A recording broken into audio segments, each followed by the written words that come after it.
I'm back with a review of the hit game that came out 6 months ago, or in September 2016 if you got the Japanese version. Timely as always, I see. Whatever, Persona 5 is great. Persona 5 starts you off during the middle of a heist in a casino. Things go south after you get captured because our main character, Joker, can't look up a goddamn ladder. Really, nigga? During one of the interrogations, the one that doesn't take a giant dump on various human rights, you then go through the expected flashback that led up to this point. Hold on a sec, didn't Sly 3 do this? Fuck it. Joker moved to Tokyo after getting framed for a crime. He runs into an asshole teacher and a mysterious phone app pulls him and some of his friends into a mysterious world that grants them superpowers. You know, just Atlas things. They run into this cat thing named Morgana, who teaches Joker and the gang the ropes about becoming thieves and stealing the heart of their teacher.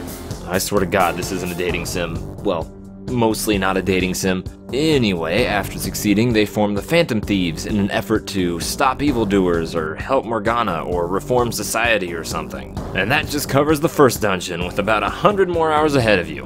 Have fun. Without giving too much away, the whole flashback thing has a tremendous payoff once the story catches up, even if it feels a little forced at times. Altogether, Persona 5's story exceeded my expectations. The writers managed to dilute the edgy, adults in society are corrupt, man, conversations the main cast loves to have without sounding too preachy or immature. Admittedly, that's not an easy balance to strike, but Persona 5 does a pretty good job. They achieve this balance by giving each arc a personal touch. Most dungeons, or palaces as they call them, have a theme that's treated with dignity and show the impact of each person's distorted desires. At least for the most part.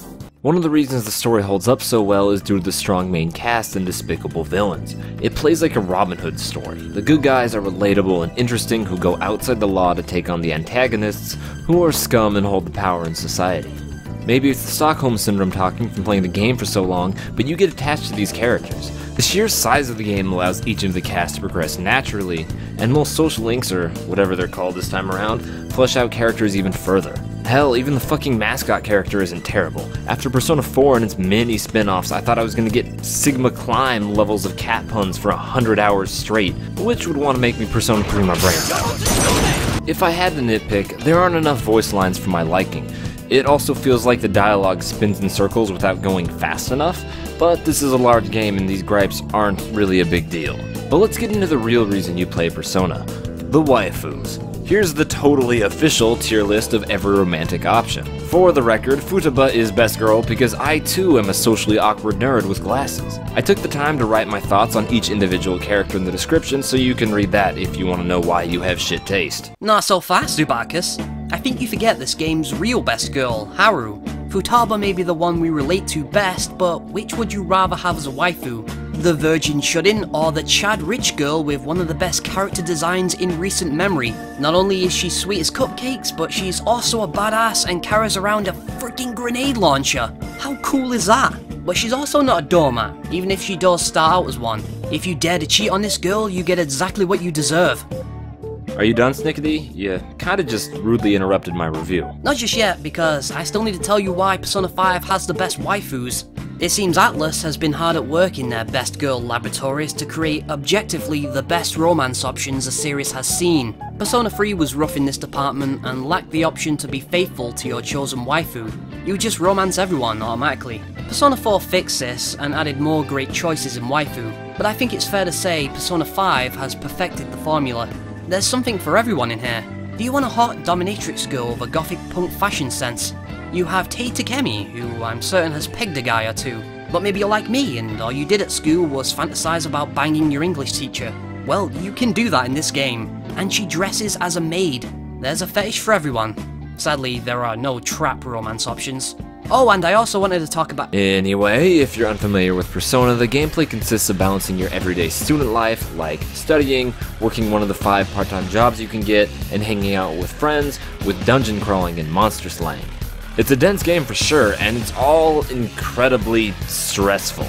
But it works in the game's favor because that's the tone that Persona 5 is trying to strike. You have a deadline to complete each level, all while maintaining relationships, going to school, and sleeping. No shit, that would be stressful, so points for syncing up the gameplay with the story's tone. As far as gameplay is concerned, this is the best Persona in the series. The combat has been boiled down to the most fun elements, and you never have to grind. Your whole team will level up rather than just the main 4 in your party, so no one ever gets too under-leveled. You can also swap party members mid-battle, which really opens up for opportunities to strategize, or at the very least, you won't get slaughtered by enemies for having the wrong team members out. Fusing and negotiating with monsters is a lot closer to Shin Megami Tensei 4, which helps streamline the process of creating the personas with skills that you actually want. This means you'll spend less time in the over-the-top menus with pleasant opera music, and more time playing the game. Persona 5 also brings in 2 new attacks, Psychic and Nuclear. Hold it! Nuclear is not new to the series. It was in Persona 1 and Persona 2 Innocent Sin and Eternal Punishment, where they were also called free skills. Ah, you're back. My mistake then? Well, you're an expert, so I'll leave the rest of the comparisons to you. 5 borrows quite a lot of other elements from the older and arguably more forgotten Persona titles. Bless and Curse attacks aren't just one-hit kills anymore, similar to Persona 1. Coming from the recent mainline SMT games and also Persona 1 are guns, and not the ones you use against yourself. So the Persona guessing game of finding out which enemy is weak to what attack is a bit more complicated this time around. The gameplay here feels like a love letter to the Persona series as a whole, as opposed to just 3 and 4, especially with the return of demon negotiations. Negotiating with your enemy is something that never really left SMT games, but it's been absent from the Persona series since Persona 2, specifically Eternal Punishment, which was released 17 years ago. You can do all kinds of cool stuff with this, such as recruiting the enemy to use as personas, by just shaking them down for weapons and items. That's right kids, Atlus did the whole talking your way out of a fight long before Undertale did. The biggest addition to the gameplay is the stealth element. You are thieves after all, so it wouldn't make much sense to just barrel through every enemy you see. You're able to hide behind walls in order to sneak up on monsters for the upper hand, or just avoid entirely. And if you're trying to clear a dungeon in one go to have more time to make social links or eat a giant fucking heart attack on a bun, you'll need to use the stealth for every way you can. It's genuinely surprising how well Persona 5 mixes stealth elements into a turn-based RPG. Granted, the stealth is pretty bare bones, but it works together with the RPG elements because whoever attacks first will have a huge advantage, so you don't want to get sloppy. This also leads to one of Persona 5's greatest strengths. The difficulty is largely based on how greedy for time you are. You only have a set amount of SP or mana, which is used for attack spells, healing, buffs, etc. each night, so you can get through each dungeon to save time and if you hate your life, but you better ration your SP like an hour of your progress depends on it, because it does. If you get too reckless or too stingy with your SP and an enemy ambushes you, all it takes is one battle and you're fucked, kiddo. You'll have to start from the last save room and try again. Persona 5 gives you more tools that make the game much easier than previous installments. Hell, with the exception of Mementos, none of the dungeons are randomly generated, so you can easily learn from your mistakes.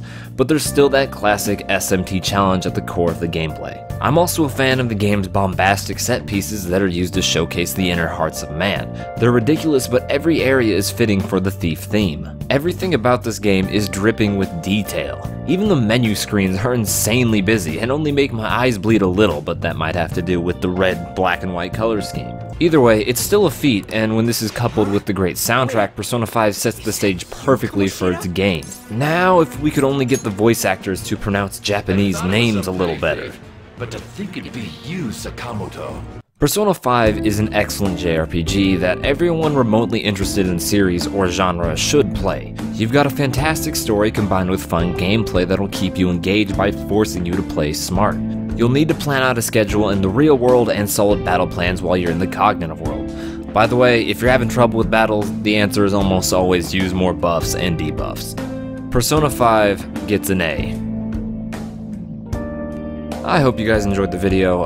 If you have any thoughts, I'd love to read them in the comments.